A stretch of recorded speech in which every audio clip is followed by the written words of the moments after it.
नमस्कार दोस्तों, आप देख रहे हैं बियॉन्ड बॉर्डर्स और मैं हूं अनुज। बांग्लादेश के एंड गेम का काउंटडाउन शुरू हो गया है। अराकान आर्मी ने बांग्लादेशी जहाजों को बंधक बना के रखा हुआ है। ढाका की सड़कों पे सलाहकारों के पुतले जलने लगे हैं।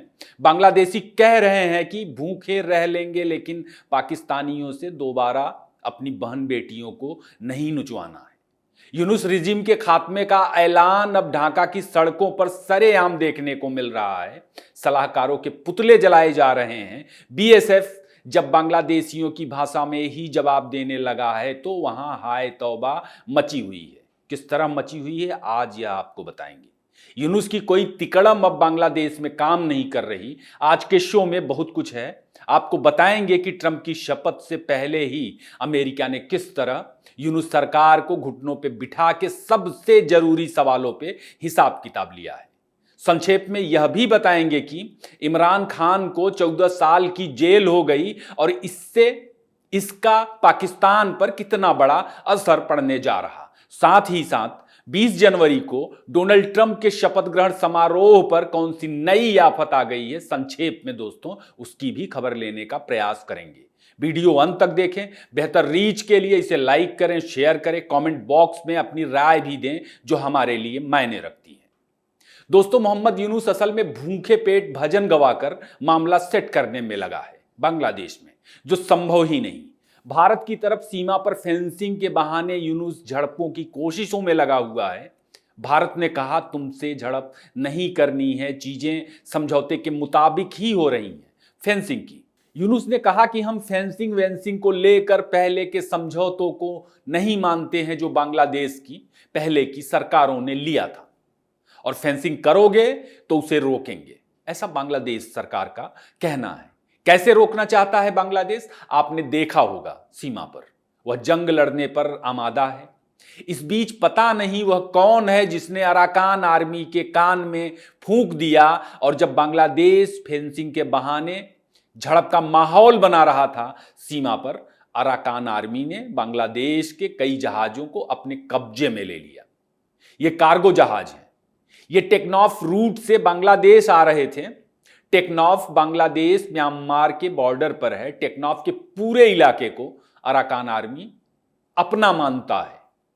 ये जहाज दोस्तों यंगून से आ रहे थे, जो इस वक्त अराकान आर्मी के कब्जे में है, और इसमें जुंटा सरकार ने खाने पीने के लिए सामान भेजे थे, जिसमें चावल और दूसरे तमाम सामान लदे हुए हैं। जहाज कई दिनों से बांग्लादेश के कब्जे में है और बांग्लादेश की हालत खराब हो गई है। अराकान आर्मी छोड़ेगा भी नहीं। बांग्लादेश को जंग की खुजली हो रही थी तो उसे जाना चाहिए वहां अराकान आर्मी के सामने, लेकिन यूनुस वहां पर नहीं जाएगा दोस्तों। और क्यों नहीं जाएगा, इस बारे में आपके साथ पहले ही चर्चा हो चुकी है। असल में यूनुस चाहता है कि बांग्लादेश को भारत लतियाए, कोई तीसरा देश नहीं, क्योंकि भारत से लात खाना ही मोहम्मद यूनुस और उसके रिजिम में बांग्लादेश का सबसे बड़ा एजेंडा है। समझा जा सकता है कि जिस अराकान आर्मी के सामने यूनुस की घिग्गी बधी हुई है, बांग्लादेश की घिग्गी बधी हुई है, वह बांग्लादेश कितना वीर बहादुर है जो भारत से लड़ने को तैयार है। भारत से झड़प का अंजाम यूनुस को भी मालूम है और बांग्लादेश को भी मालूम है, फिर भी वह भारत से लड़ना चाहता है। क्यों? ताकि भारत के खिलाफ कट्टरपंथी बांग्लादेशी राष्ट्रवाद खड़ा कर सके, जो सिर्फ यूनुस भर का एजेंडा नहीं है दोस्तों, पाकिस्तान का भी एजेंडा है। बाइडेन और सोरोस एंड कंपनी का भी एजेंडा है। यही एजेंडा था, और इसी एजेंडा के जरिए यूनुस चाहता है कि उसकी कुर्सी बच जाए और जो तमाम सवाल उससे लगातार पूछे जा रहे हैं वह बंद हो जाए। इसीलिए यूनुस की सरकार फेंसिंग के बहाने बार बार भारत को उकसाने का प्रयास कर रही है। डिप्लोमेटिक चैनल से भी उकसाने का प्रयास कर रही है, और सीमा पर उसके जो बॉर्डर गार्ड के जवान हैं वह भी। जबकि भारत के विदेश मंत्रालय ने शुक्रवार को भी एक बार फिर से साफ साफ कहा कि बांग्लादेश के साथ हम संबंध चाहते हैं, अच्छा संबंध चाहते हैं, लेकिन फेंसिंग जो हो रही है उस पर बांग्लादेश का विरोध नाजायज है। फेंसिंग जायज तरीकों से हो रही है, और उन्होंने यह भी बताया कि फेंसिंग हम क्यों कर रहे हैं। भारत के विदेश मंत्रालय ने बताया कि मानव की तस्करी रोकने के लिए, पशुओं की तस्करी रोकने के लिए, और बांग्लादेश की सीमा से भारत के अंदर में जो नशे का कारोबार होता है, जो घुसपैठ किया जाता है उसको रोकने के लिए भारत अपनी सुरक्षा की दृष्टि से वहां पर फेंसिंग कर रहा है। और विदेश मंत्रालय ने साफ साफ कहा कि भारत वह करता रहेगा जब तक कि फेंसिंग का पूरा काम नहीं हो जाता। बीएसएफ को पहले से ही दोस्तों घुसपैठियों को देखते ही गोली मारने का आदेश सरकार से मिला हुआ है बांग्लादेश की सीमा पर। और यह भी कहा गया है बीएसएफ को कि अगर बांग्लादेशी बॉर्डर गार्ड के जवान लाठी डंडे का इस्तेमाल करें तो उन्हें उसी तरह लतियाओ जैसे गलवान में गोली नहीं चलाने की बाध्यता के बावजूद चीनियों को लाठियों और पत्थरों से कूटा गया था, ठीक वैसे ही उन्हें जवाब दो। एक्शन शुरू हो चुका है बांग्लादेश की सीमा पर। पिछले 2 दिनों में आपने सोशल मीडिया पर बीएसएफ जवानों ने कैसे ठेठ अंदाज में बांग्लादेशी बॉर्डर गार्ड को समझाया, उसे जरूर देखा होगा। भारतीय सीमा पर फेंसिंग के बहाने बांग्लादेश किस तरह फर्जी सवाल खड़ा कर रहा दोस्तों, इसे आप फोटो के जरिए भी देख सकते हैं। फोटो में फेंसिंग के इस तरफ दिख रहे घर वगैरह भारत का एरिया है। इसी फोटो के आधार पर बांग्लादेशी मीडिया यह कहने की कोशिश में है कि देखो भारत ने किस तरह से जीरो लाइन पे बाड़ लगा दिया है और उस पे बोतलें टांग दी। जबकि ये फोटो देखिए, फेंसिंग इस तरह से की जाती है, ना कि उस तरह से जैसे बांग्लादेशी मीडिया एक फोटो प्रचारित करके प्रोपेगेंडा फैलाने की कोशिश कर रहा है। अब बांग्लादेशी गधों को कौन समझाए, ये बाढ़ जो वहां पर लगा दिख रहा है, जिसको लेकर के तुम इतनी हाय तौबा मचा रहे हो, वह किसानों का है जो जायज है। हालांकि कुछ शरारती तत्वों ने शायद शराब की बोतलें वगैरह टांग कर बांग्लादेश के मजहबी लोगों को चिढ़ाया है। दोस्तों, मैं व्यक्तिगत रूप से इसकी कड़ी निंदा करता हूं। खैर, क्यों बाढ़ लगाया है किसानों ने वहां पर? इसलिए कि पशु तस्कर रात के अंधेरे में जानवरों को सीमा पर बांग्लादेश की तरफ हाँक देते हैं और दूसरी तरफ उन्हें पकड़ लिया जाता है। जगहें तय होती हैं दोस्तों पशु तस्करी जो भारत और बांग्लादेश के बीच में होती है, जिससे उनकी किसानों की फसलें तहस नहस हो जाती हैं, जो ये पूरी कवायद होती है उसमें। और दूसरा यह कि किसानों के जो अपने जानवर हैं वह भी कई मर्तबा दूसरी तरफ चले जाते हैं, जो सीधे बांग्लादेशी जवानों के किचन में पहुंच जाते हैं। तीसरा, कई बार उस तरह के लोग आकर उस तरफ जो लोग हैं वह भी आकर के हमारे किसानों की फसलों को काट लेते हैं। तो ये किसानों का बाढ़ है जिस पर बांग्लादेश का मीडिया सवाल उठाने की कोशिश कर रहा और प्रोपेगेंडा फैला रहा। किसान नेताओं को चाहिए कि किसानों की इस दिक्कत के बारे में जो पश्चिम बंगाल के किसान हैं, सीमावर्ती किसान हैं, वह भी कुछ बोले। उनका अंतर्राष्ट्रीय रुबाब है तो असर ज्यादा होगा। दोस्तों, बांग्लादेश चाहता है कि समझौते के बावजूद भी भारत वहीं बाड़ लगाए जहां बांग्लादेश कहे। क्यों?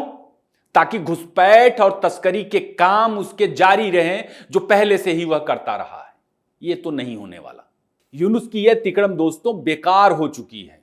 जंग की उसकी मंशा को टेक्नॉफ की तरफ सुनिश्चित किया जा सकता है अगर वह चाहे। कॉल यूनुस की है, यूनुस को फैसला करना है। अगर वह जंग लड़ना चाहे तो अराकान आर्मी इस वक्त मोर्चे पर तैयार है, उसके जहाज कब्जे में है, उसके पास वजह है, वह वहां पर हमला कर सकता है। बाकी अब सड़कों पर मोहम्मद यूनुस के खिलाफ भी वो सब कुछ शुरू हो गया है और वो साफ साफ दिखने लगा है खुली आंखों, जो हसीना के इस्तीफा देने से 8-10 दिन पहले नजर आ रहा था। यूनुस सरकार के एडवाइजरों से दोस्तों इस्तीफा मांगा जा रहा है। शुक्रवार को ढाका यूनिवर्सिटी के छात्रों ने होम एडवाइजर जहांगीर आलम चौधरी का पुतला जलाया और सिर्फ पुतला ही नहीं जलाया, जमकर बवाल काटा और उसके इस्तीफे की मांग की। कारोबारी संगठन बैट वापस लेने को लेकर के मोहम्मद यूनुस की केयर टेकर गवर्नमेंट पर लगातार दबाव बनाए हुए हैं और तमाम संगठन आंदोलन कर रहे हैं। ऐसी रिपोर्ट्स निकल करके सामने आ रही हैं।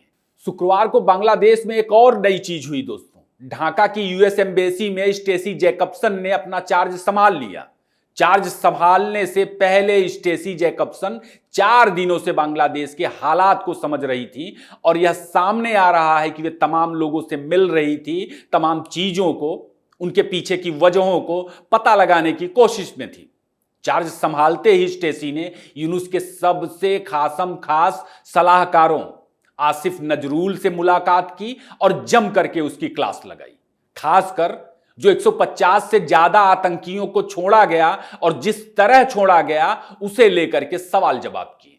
अल्पसंख्यकों और कानून व्यवस्था के मसले पर भी जम करके स्टेसी ने खबर ली। ट्रंप का विजन साफ है। राजनीतिक दलों ने किसी भी सूरत में इस साल दोस्तों बांग्लादेश में जुलाई अगस्त तक चुनाव करवाने को कहा है, मगर यूनुस सरकार ने सुधारों से पहले चुनाव नहीं करवाने का अपना जो राग है, उसका पुराना राग है, उसे बार बार दोहराया है, बार बार दोहरा रहा है। राजनीतिक पार्टियां कह रही कि सुधार का काम एक चुनी हुई सरकार का है। राजनीतिक पार्टियां अब सरेआम यूनुस सरकार पर, यूनुस के एडवाइजरों पर आरोप लगाने लगी हैं कि चुनाव इसलिए नहीं करवाया जा रहा क्योंकि यूनुस सत्ता में बने रहना चाहता है और लूट खसोट जो वह कर रहा है उसे करते रहना चाहता है। सेना में भी 3 धड़े हो चुके हैं, इस बारे में भी बात हो चुकी है। और पाकिस्तान से नजदीकी को लेकर के भी यूनुस बांग्लादेश में इस वक्त लोगों के सवालों के घेरे में है। कानून व्यवस्था वहां पहले से ही ध्वस्त है। महंगाई, गरीबी, बेकारी से लोगों का जीना दूभर हो गया है। दर्जनों संगठन आंदोलन कर रहे हैं।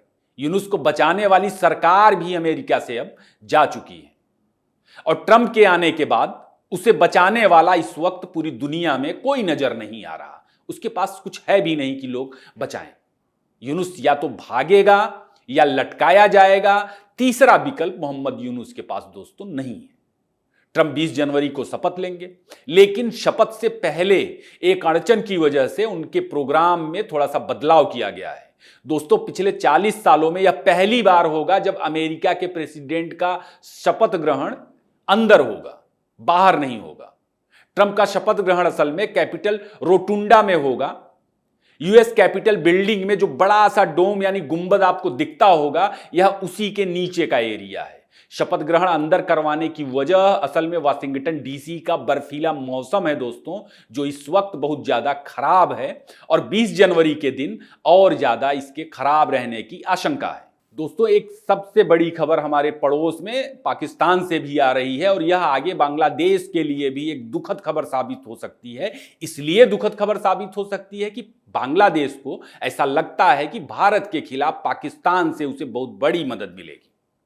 दोस्तों असल में हुआ यह है कि भ्रष्टाचार के आरोप में इमरान खान को 14 साल जेल की सजा दी गई है। इमरान खान की बेगम बुसरा बीबी को भी 7 साल की अदालत ने सजा सुनाई है।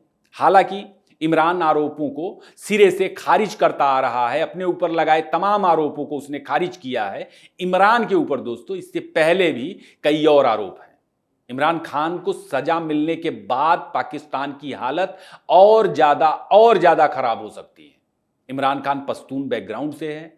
पाकिस्तान तालिबान भी पश्तून ही है। तालिबान शब्द असल में दोस्तों पश्तो भाषा का ही शब्द है, जिसका मतलब छात्र होता है। इमरान को सजा मिलने के बाद पाकिस्तान में सिविल वार अपने चरम पर दिखेगा और खैबर पख्तूनख्वा बलूचिस्तान में क्या कुछ हो रहा है किसी को बताने की जरूरत नहीं। खैबर लगभग पाकिस्तान के हाथ से निकल चुका है आज की तारीख में, और बलूचिस्तान भी। इमरान खान को सजा मिलने के बाद अब वहां पर जो सिविल वार दिख रहा है वह और ज्यादा तेज दिखेगा और निर्णायक दिखेगा। और इसका मतलब है कि पाकिस्तान के कई टुकड़े होना तय है।